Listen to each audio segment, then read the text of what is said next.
Hi, intrepid viewers and trendsetters from all over the world.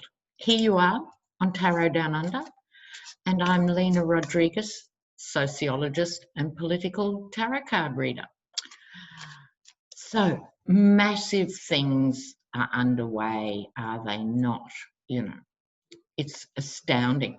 My personal favourite this week, I think, has to be that Trump, who's holed up in his toy fort, said he wasn't in the bunker for safety. He was just inspecting the bunker.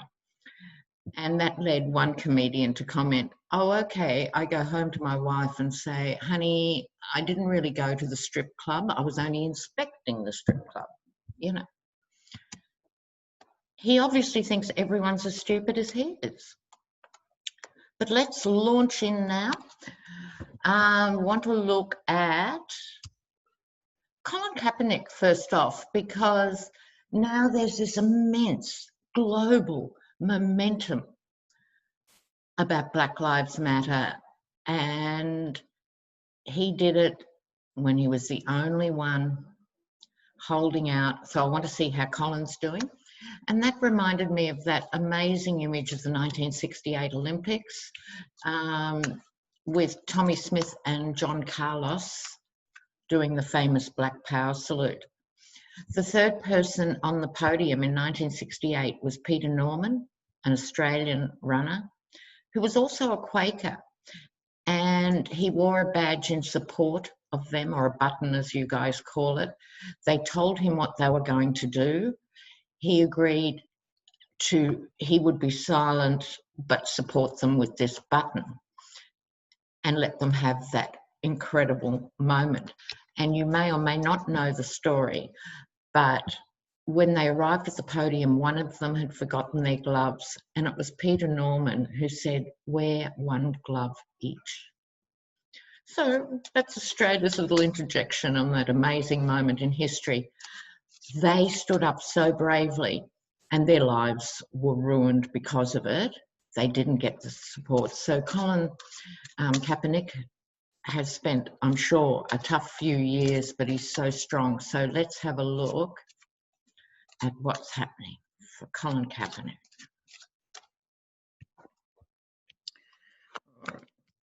Yes.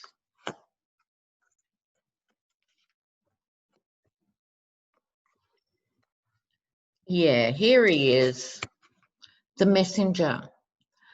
So bringing an emotional message to the forefront. In the past here, this is interesting, these two cards representing past actions, which was compromise. And compromise in this context is things like having to ignore the racism that's involved on any level of sport, because even if Black athletes are hugely sought after, one of my areas of academic research with Pacific Islanders in sport, hugely sought after on the ground. And then what happens? How many become coaches, commentators, and high up in the industries? Very few. Once your days are over on the field, it's all over. So that's the compromise that I think this is speaking to. He bit the bullet and compromised for so long, and then his heart was broken, and that was his turning point. This is past feelings on the matter. That was a turning point. And so he now has the Lover's card on top, people coming together, bring together, right on top of this Knight of Cups, this lovely Knight of Cups and the Lovers. His message continues, and with the Page of Pentacles, as I say to my students, remember the red turban, which is speaking to a very fine mind. So although he's kept quite a low profile in this, he's working behind the scenes with his mind. His outcome card, the Moon. Now, the Moon can be lies and deceit and a veil over things. This is still unresolved. In Colin Kaepernick's world, there's still something major unresolved. It's not like just a card of, wow, you know, I did my bit and now it's all getting good. there's still a degree of emotion. What am I trying to say here? There's an emotional lack of fulfillment still because the job's not done yet, right? So I'm going to do a clarifier or two here on that moon card for Colin Kaepernick. It's such a major contribution to the world. Queen of Pentacles and the Chariot. Okay, so Queen of Pentacles, in this case, I think could be his mom, because she was obviously massively instrumental in raising him as such a phenomenal young man and conveying values to him. So the card of values. The Chariot. So from that, I'd say expect to see more from Colin Kaepernick than we have so far. Good on him. Go Colin Kaepernick. So I want to step in briefly and only have a brief look because she's so horrendous. Candace Owens. So she is the young black woman who decided to put in her lot with Republicans. This is several years ago, supporting Trump. She has derided Black Lives Matter and other pro-black organisations. You always get them. In any movement, you always get them. She's one of those. I think she should have the top deck, don't you? So I'm just going to dig those cards out. While I'm doing this, I'm getting ready for Candace Owens. Let's talk a bit about the Yeti generally. Now, I'm not the only reader to suggest there's 3 waves of crisis for the Yeti. And I would say the first wave was COVID, which he handled really badly, and he's handling really badly. It's come off the headlines, partly because they were wanting to suppress the figures and suppress the news, but also because the protests have taken centre stage. The second big thing that's happening is the protest. That's his second wave. How has he handled that? Like worse than any other president in the history of the world, possibly, right? You know, really badly. And the third thing, I hate to say it, but I'm pretty sure, is natural disasters coming up in the summer. And we live in almost prophetic times with the scales of these natural disasters, like the bushfires in Australia. Every year we have bushfires, but last year, watching hundreds of people rush into the ocean to survive took it all to another level. And so natural disasters, the earth is realigning, literally readjusting and realigning, and it's going to be radical. My feeling is water. There will be fire too, but water damage. So make sure you're ready. If you live in a flood-prone area, make sure you have your evacuation plan up to date. What are you taking with you? Where are you going to go? Just make sure you're safe by being ahead of the game. All right, so now I'm going to have a look at Candace. Oh. Strange. I mean, it's like diamond and silk, isn't it? You know, how can I make a living? I know I'll say the opposite to everyone else and I'll make a name for myself. So they've got the same vibe, you know. So Candace Owens.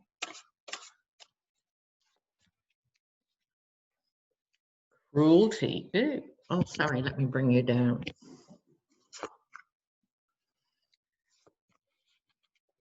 Oh.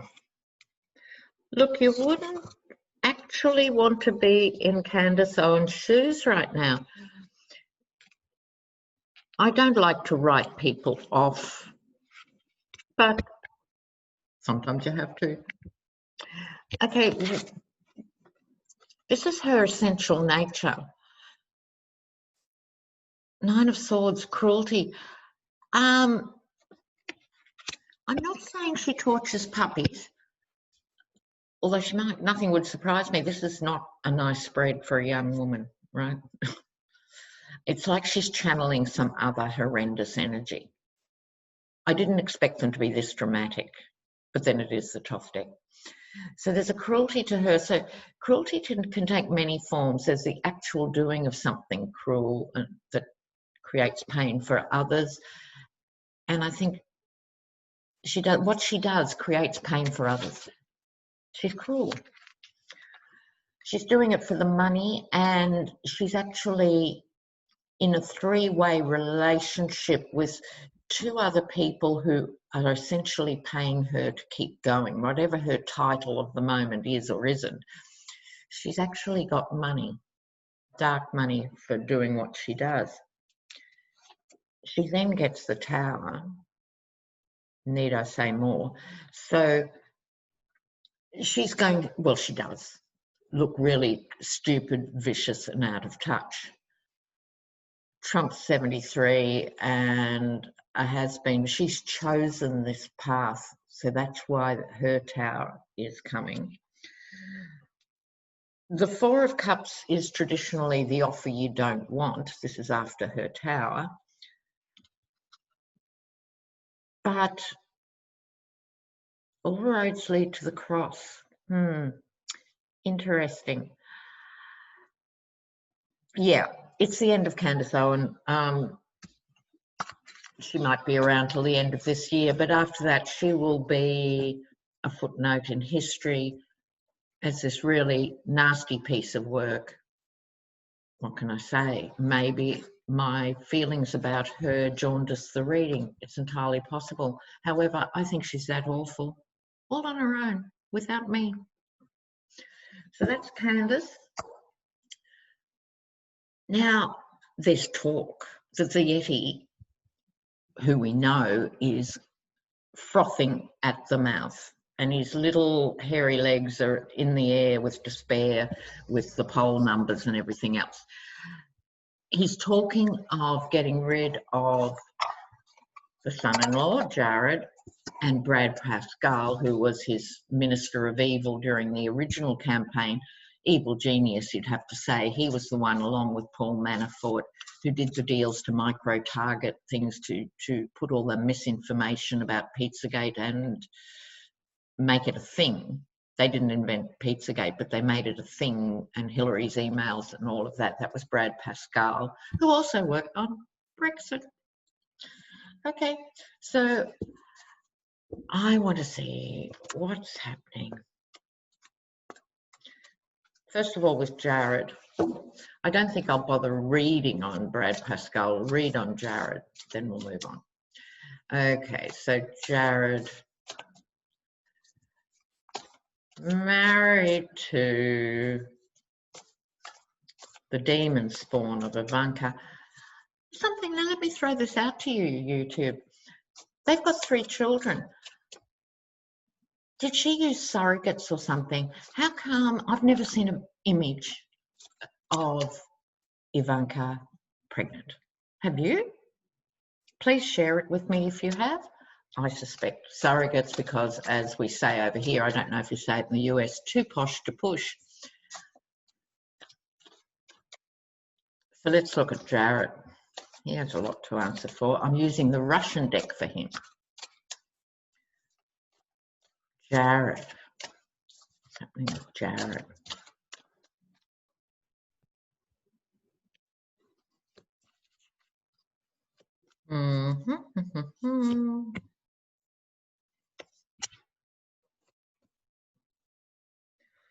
Oh, let me do one more. Oh, this could be news. Okay.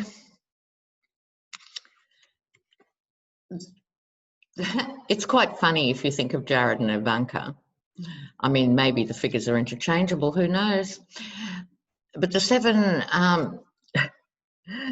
of Cups, which is normally the card of illusion, delusion, it's like, here's the young man in bed who's sort of riveted but slightly afraid of this much more worldly woman. There's a bit of an element of confusion and fear here. I think it's leapt to their marriage, and I think their marriage is an illusion. Wouldn't be the first time I've thought that, but that's what's coming up in the centre. Okay. So what's underneath it? Ace of Cups, they made it work. That for some reason this is going to the marriage, not necessarily about him as a political player, but it could apply to both. So the Ace of Cups, he was suddenly in this position in the world of prestige, power, and influence. Then he gets the Eight of Wands. This is the recent past. Let me do this. I think the angle's better. It's like the Chariot, but it is movement, rapid movement. In the Rider-Waite deck, it's all the wands, you know, heading in the same direction. Trump's maybe thinking of ditching him, but he's thinking of doing a runner. And what's interesting here is one of the empty chairs. This Russian deck is called the 12 chairs deck, but there's an empty chair. So I think he's going one way or another. On top is his delightful father-in-law. That would be the Emperor. That would be the Yeti.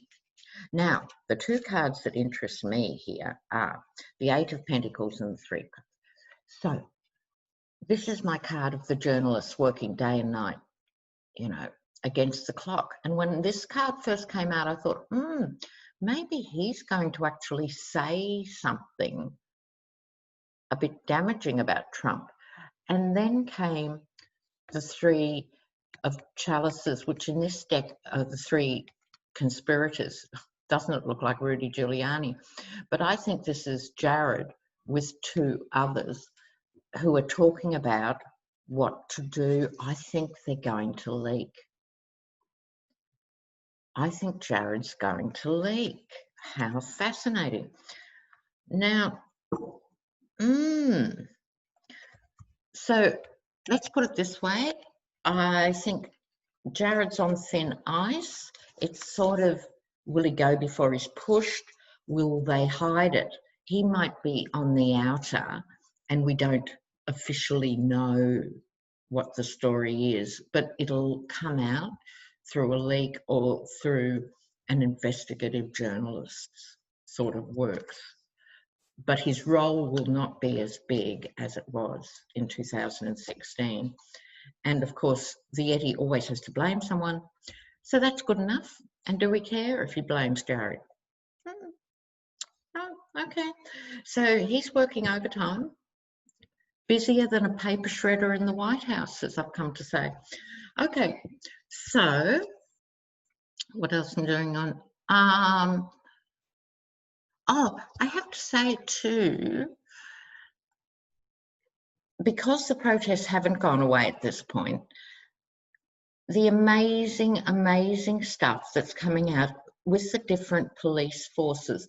I mean, some, it's ugly and it's business as usual, but I've been amazed at the positive police response to so many of their encounters now, including, and I made a note here in Atlanta, the National Guard, who were employed to enforce the curfew, did the Macarena with protesters. And from Statesboro, Georgia, where the mayor and the city manager knelt, which is quite amazing. There's Fredericksburg, is that how you pronounce it? Or Fredericksburg, Virginia. And they have removed a slave auction block from the center of town. Now, I'm sorry, for the rest of the world, the fact it was there until last week is the real scandal. But nonetheless, they've moved it. Oh, my word.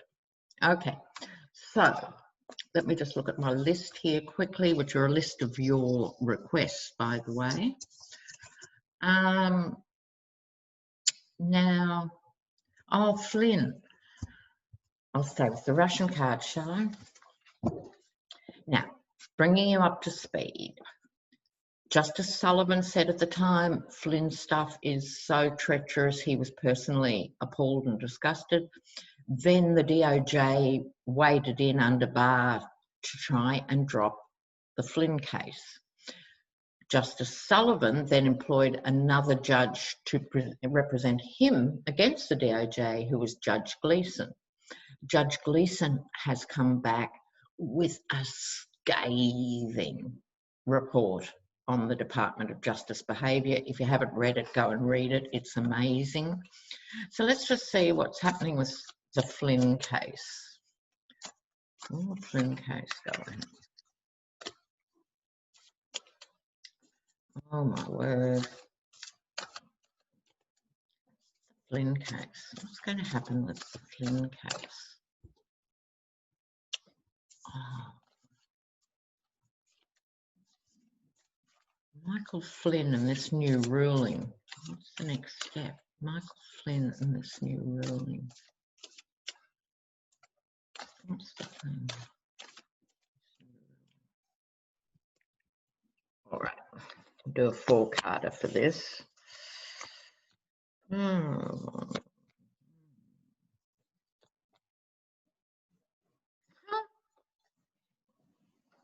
All right, I've drawn 5 cards and 4 are wands. So wands are fire energy. They can be regenerative or they can burn the house down. But we're looking at fire energy here. With the 4 of wands, this is some sort of celebration in the sense of ribbon snipping and moving on.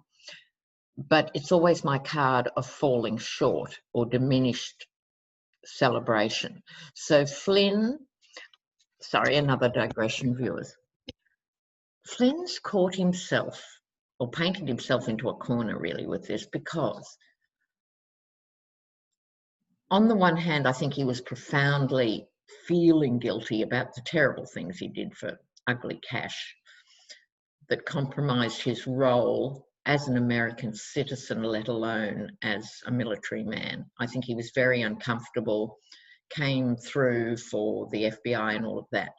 As a man, I think he was relieved when he got these new brash lawyers to say, we can get you off, we can get you off. So he was, of course, relieved.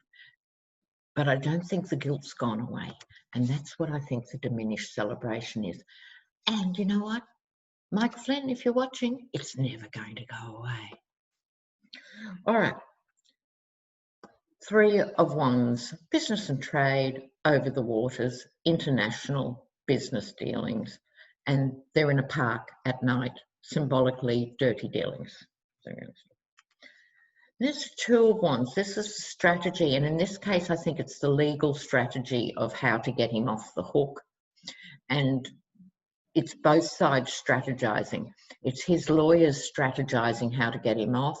And I think this is, well, apart from the 2,000 attorneys who asked for Barr to resign, I think this is the other side behind the scenes and the DOJ itself strategizing too. I think they're both strategizing equally.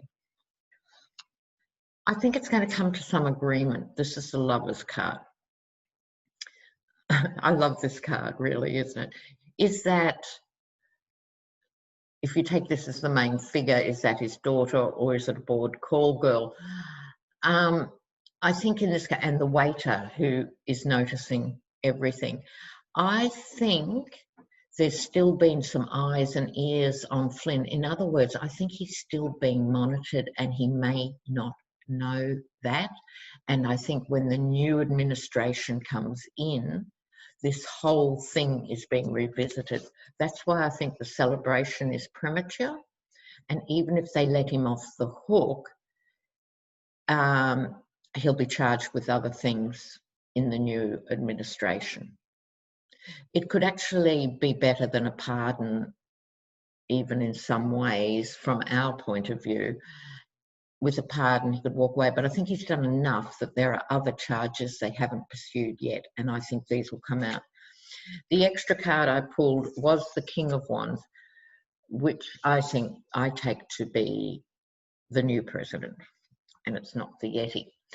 Well, just one more thing before I go. There's been a call for this defund the police movement. And I just want to say, I think it's the wrong term. If you just look at something in the newspaper and it says people are calling to defund the police, it sounds like you want to dismantle the police department in your city, town or state. And obviously that's not going to fly for most people, and reform is really needed. But it's the wrong term, because when you take the time to actually look behind the scenes, what is meant by this defund the police, as I understand it anyway, correct me if I'm wrong, viewers, it's about not giving extra funds from this point on to police departments until they put the reforms in place, and using that extra money for diversionary programs. So in Australia, where the Black Lives Matter cause has been taken up because we have so many young Indigenous men who, don't make it through police custody. It's terrible. The numbers are terrible, considering they are only 2% of the population. It's sort of more like the Native American situation than the African American situation, in terms of people living in really remote communities with really poor infrastructure, really poor health and education outcomes and so forth. But it costs $176,000 a year to keep one juvenile in detention. And so what this movement is really asking is for more money to be spent in diversionary programs for youth.